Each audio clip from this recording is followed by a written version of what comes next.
Tantor Audio, a division of Recorded Books, presents Wrath, a Bad Boy and Amish Girl Romance by Sienna Valentine. Narrated by Savannah Peachwood and Eric London. Chapter 1. Beth. Shh! Quiet! Someone will hear us! And for goodness sake, sister, hurry up! Sarah scowled at me from the tall trees in the narrow forest that served as a border between our little village and the English world. She was crouched in the dirt, rubbing her ankle, hissing at me from between clenched teeth. "Give me a minute, please. I think I twisted it." I glanced over the rise of her bonnet at the sleepy houses behind us, still visible through the trees. All the lights were still off. I couldn't see even a single candle lit in any of the windows. It was exactly what I wanted to see, a familiar sight that let me know no one had realized Sarah and I were gone yet. We were safe here, in the dark, for now. But how long would that last? We were taking such an immense risk, and I didn't know if it was just the knowledge of what might happen if we were caught that made me so nervous, or if there was an actual, credible threat. I treated our exodus like the latter was true, as though at any moment we might be spotted dashing through the woods and heading into the city our father referred to as a den of sin. Bright Falls. We'd been there before, of course, short trips to superstores when we needed supplies, that kind of thing. But always with an adult male escort, always with family members who might be equipped to protect our virtue.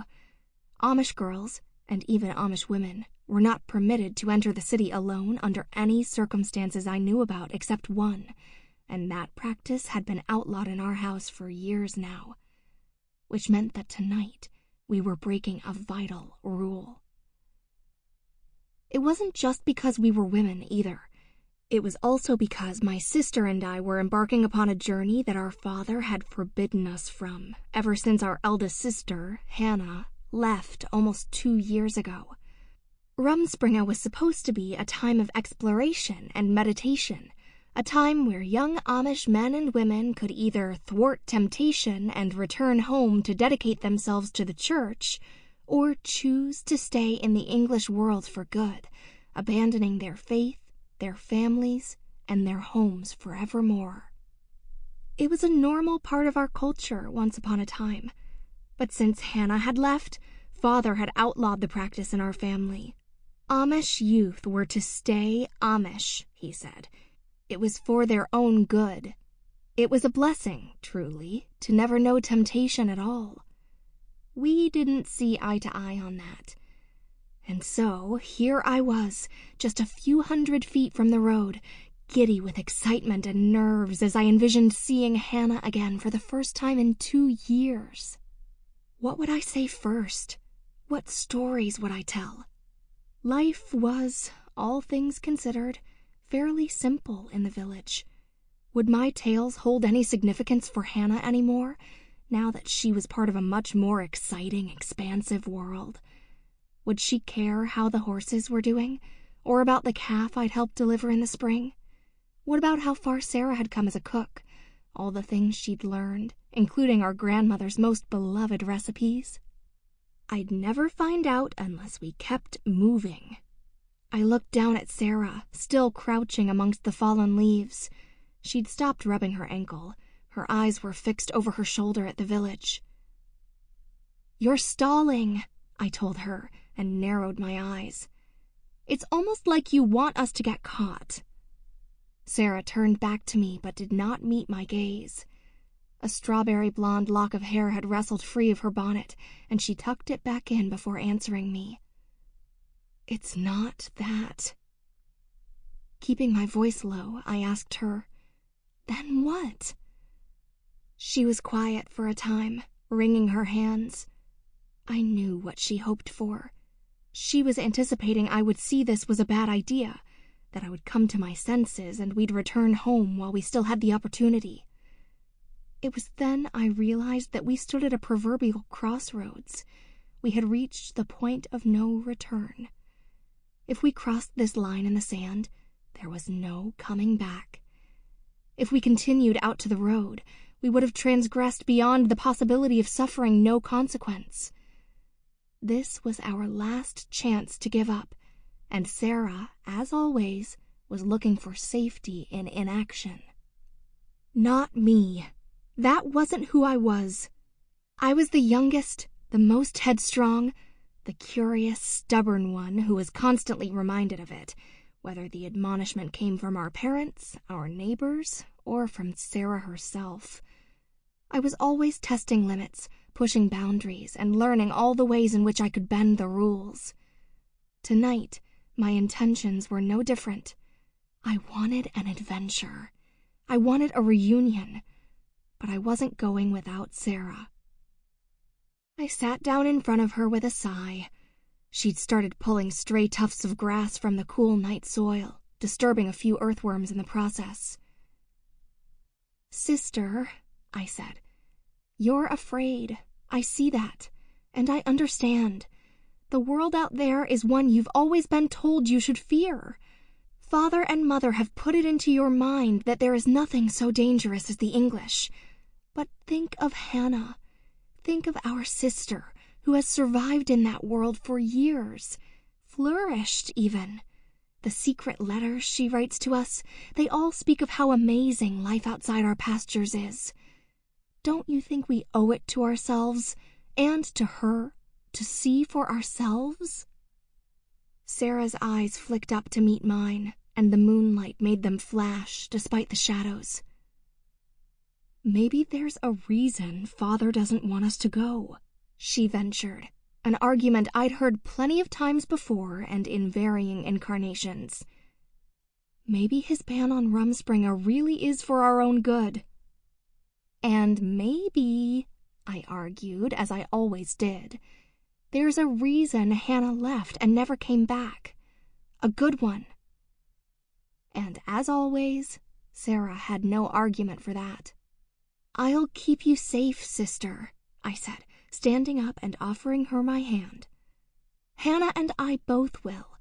But if you don't see for yourself what's out there, if you don't take a risk, knowing you might reap an incredible reward, you will regret it, Sarah Miller. I swear it." This seemed to give my sister pause.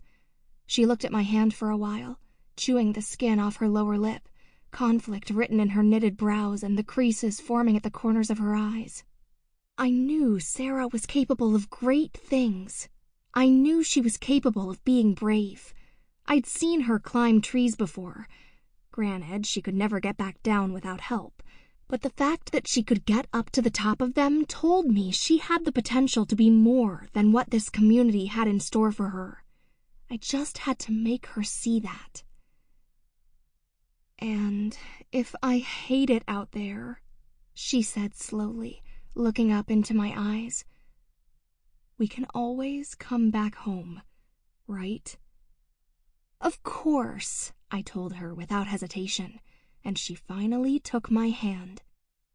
I helped lift her to her feet. "Anytime you want, as long as you've given the English world and Hannah a fair chance."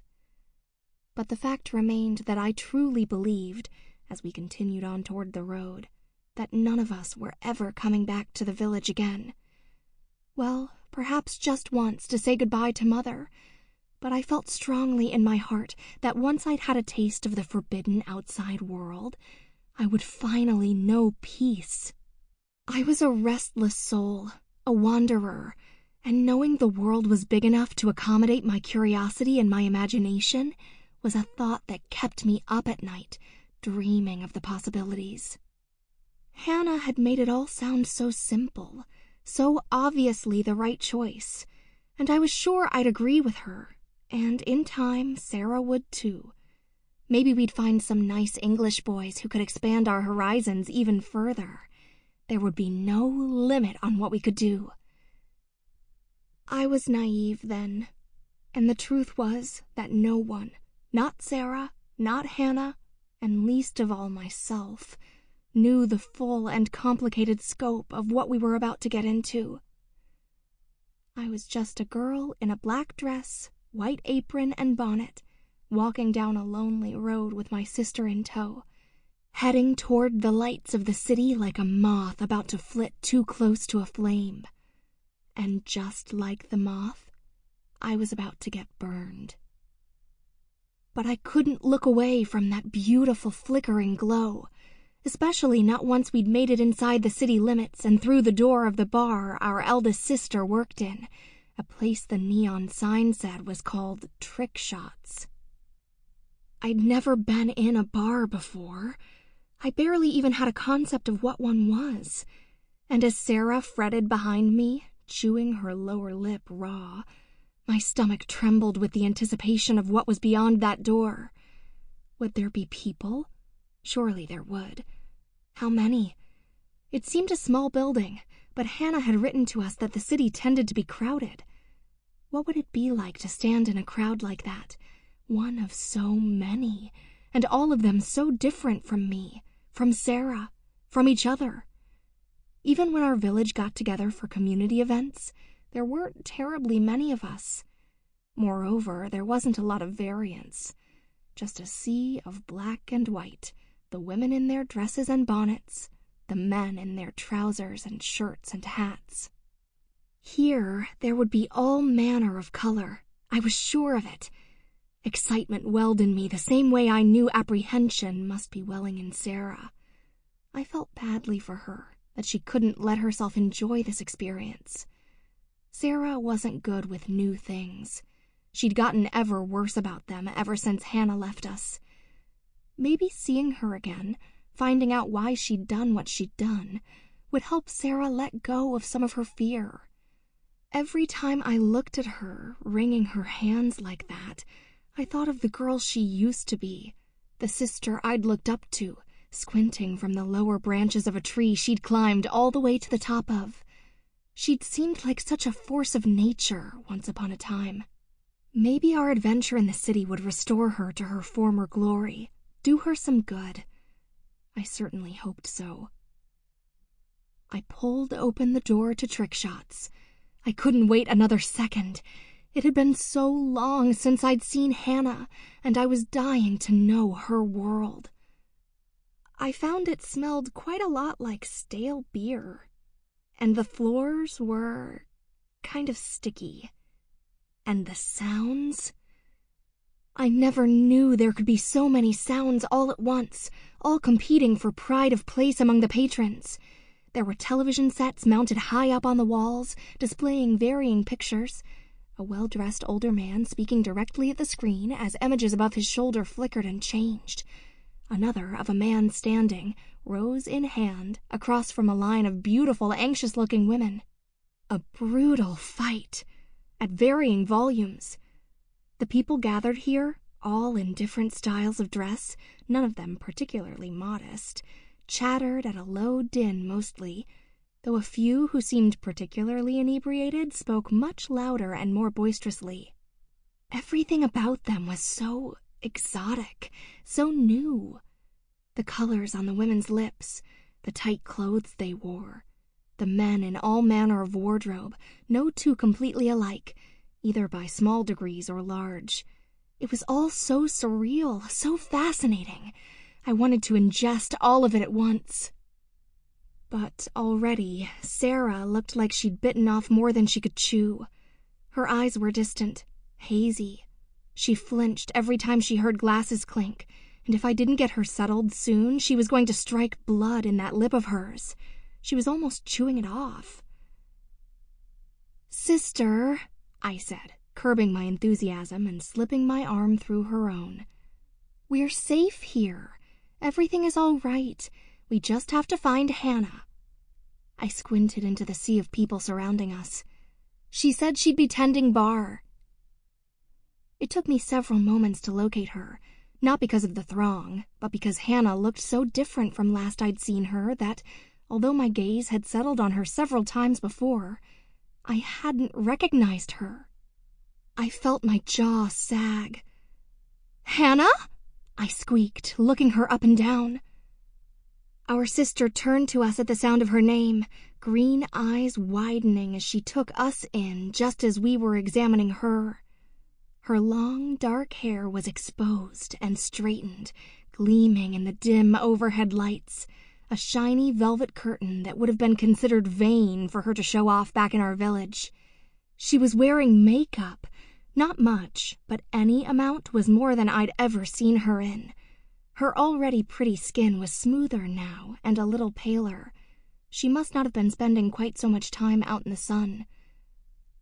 And her outfit! It wasn't exactly scandalous, but she was bearing far more flesh than was considered proper by Amish standards. The neckline of her top alone would have made our grandmother turn over in her grave. My eyes nearly bugged out of my head. Though we were sisters, I had no idea Hannah had, well, cleavage. Not like that, anyway. My face flushed, and when I looked at Sarah, I could see she wasn't much better off. Her eyes were so wide, I was sure she was going to pull a muscle. "Beth," Hannah breathed, standing stock still for a moment, her lips curling into a disbelieving smile. "And Sarah!" Then she rushed over to us, vaulting over the small door along the side of the bar and wrapping us both up in her arms. She smelled like alcohol and something else. I wasn't sure what it was at the time. Something kind of like sweat, but different. Muskier. "You made it. I was so worried. You should have let me come and get you." "You would have given us away," I told her for what felt like the umpteenth time. In our plans for this night, I'd had to write to Hannah over and over to assure her that Sarah and I would be able to make it to trick shots on our own. I was afraid if she got too close to the village, someone might find us out. And besides, it wasn't a long walk, by Amish standards. It had given Sarah time to compose herself anyway, and many others from our village had made the journey to Bright Falls on foot during their own rumspringas. I could have parked at the halfway point. Hannah huffed, drawing back now to take us in again. She shook her head. "Jesus, you two got big. Tall, I mean. You look so much older than you did when I last saw you." "It's been 2 years," Sarah reminded her, as if Hannah needed any reminding of that. As if any of us did.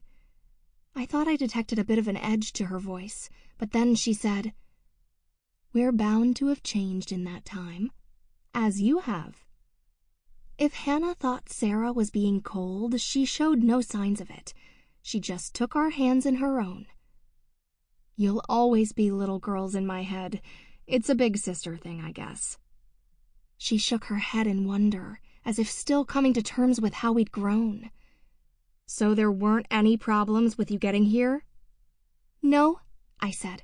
"Nothing like that. Your instructions were clear. It's just being on our own in the city, and this place where you work. It's all so overwhelming," Sarah interjected.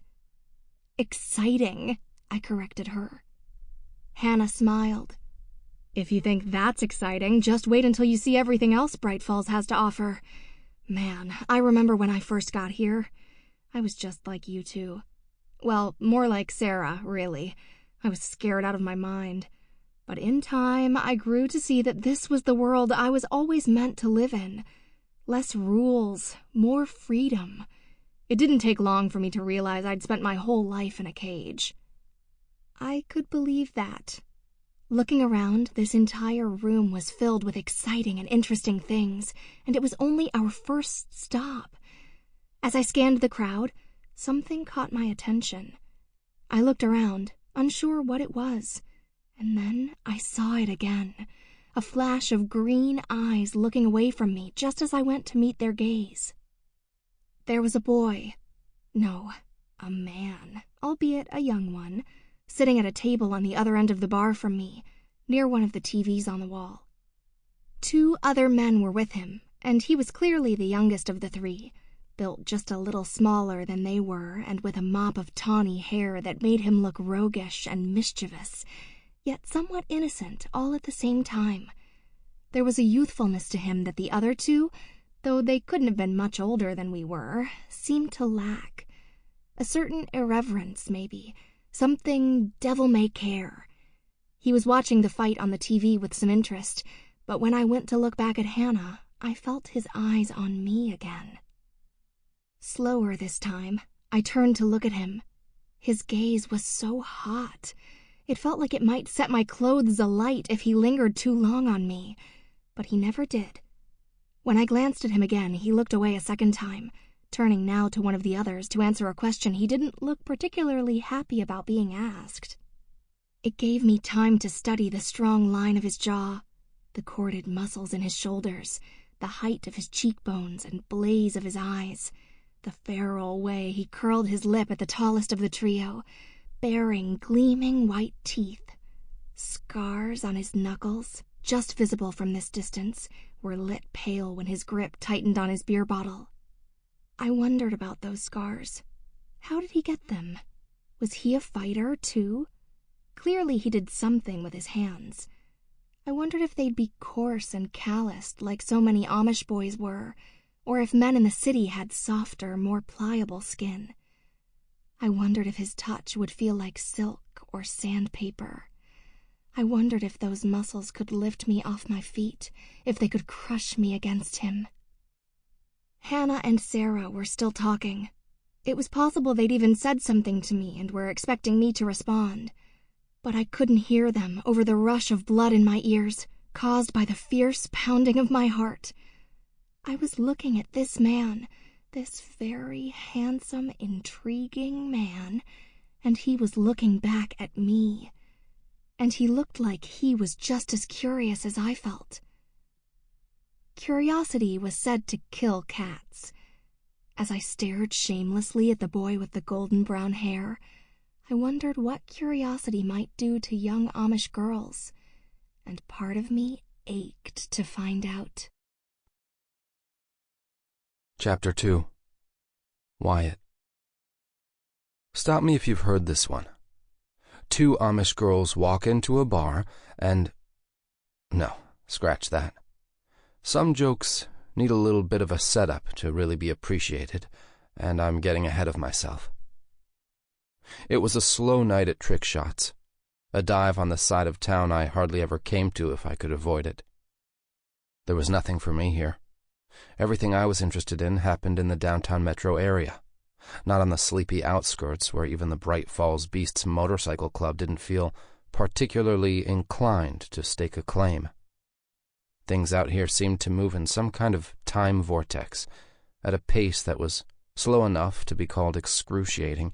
It was like everyone and everything was covered in molasses, and it made me itch with the desire to get up, walk out the door, and haul ass in my pickup until I found the trouble I was looking for. That was exactly why I was here, though, sitting between my older brother, Reed, and the eldest of our trio, Ash. I'd gotten myself into a bad spot, again, and apparently we needed to have a family meeting about it, like I was still in grade school. Shit, who did Ash think he was? Our father? Granted, he'd managed to get custody of me and Reed when our old man ended up in the slammer, but that didn't mean I owed him or anything. Not when it seemed like he only did it so he could lord it over me. Well, at least the fight was on. It was Sweeney versus Jarvis, the latter being a relative newcomer to the professional MMA circuit, but damn did that boy know how to land a punch. He knew how to take one, too. He was no glass jaw by any means, which made sense, considering, rumor had it, he'd started his career underground. I'd seen some of those fights myself, not ones Jarvis was in, but the ones that went on around here. It was a damn lucrative business, but if you got busted, your ass was in a sling. Shit like that wasn't exactly legal. Which was probably why I loved it. But this was good, too. An honest match I could lose myself in, while Ash and Reed did their level best to chew me out without sounding like absolute hypocrites themselves.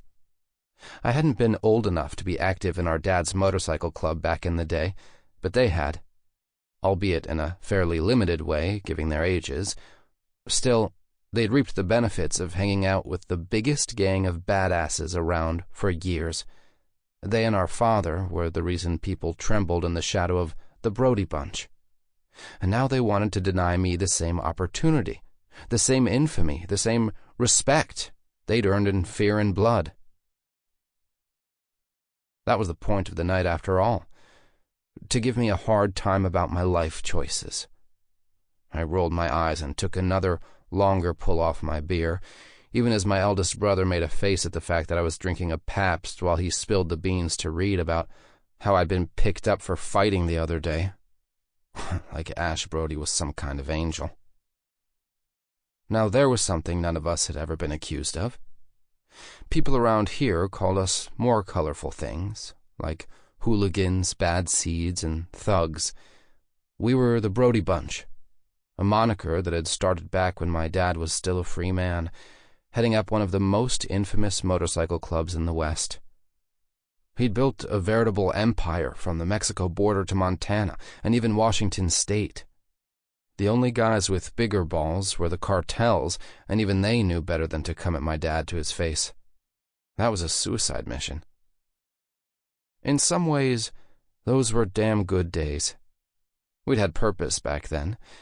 We'd had reputations that kept us safe and kept everyone around us on their toes. We lived like kings, especially our old man. But it hadn't lasted. Nothing ever does. And now, here we are. No longer inspiring awe and fear, but revulsion. Well, maybe a little fear. Bad reputations are hard to shake, but the days of being veritable gods were long gone. Ash and I didn't see eye to eye on that point. Hell, we didn't see eye to eye on much at all. He'd worked hard to drag our names out of the gutter, but instead of making us a force to be reckoned with once more, he was trying to make us into some kind of Boy Scouts now. Not that I didn't have a noble side, but fuck. I wasn't exactly running for office here, and enough of the bad had stuck around that it wasn't like any of us were ever going to be 9-to-5ers or some shit. We would always be different. We would always be outsiders. No reason we couldn't use that to our advantage. No reason we couldn't learn from Dad's mistakes. The Bright Falls beasts still existed, and from what I'd heard, they were in dire need of a good leader. Someone with Dad's commanding presence and prowess. Nobody knew the ins and outs of that club like we did.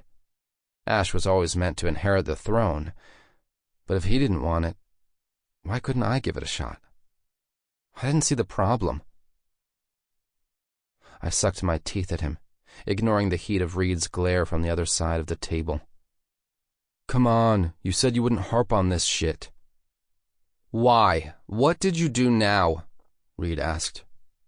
I said nothing, but that was all right. Leave it to Ash to fill the void.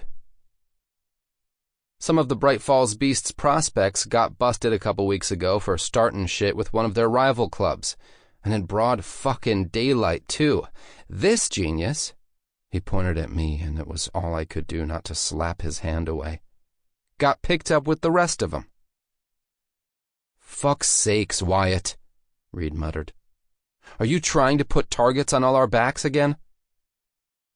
I could feel my knuckles whitening around my beer. I didn't do nothing wrong, I said, grinding my teeth. I was just hanging around when shit happened to go south, that's all. They're not even going to charge me with anything, okay? Lay off.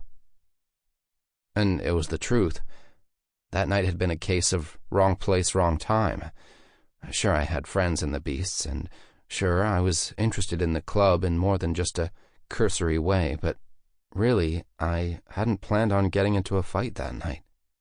Trouble just seemed to find me that way. Everyone said I had a temper, one that was on a hair trigger, and maybe they were right. Still, you'd think that'd make people stay out of my way. You'd think that'd make them less likely to disrespect me. But some nights, it was like assholes just lined up in front of my fists. But the truth was, the night Ash was talking about, I did more to stop things from escalating than to help them along. The beasts were a force once, but now they were... Sample complete. Ready to continue?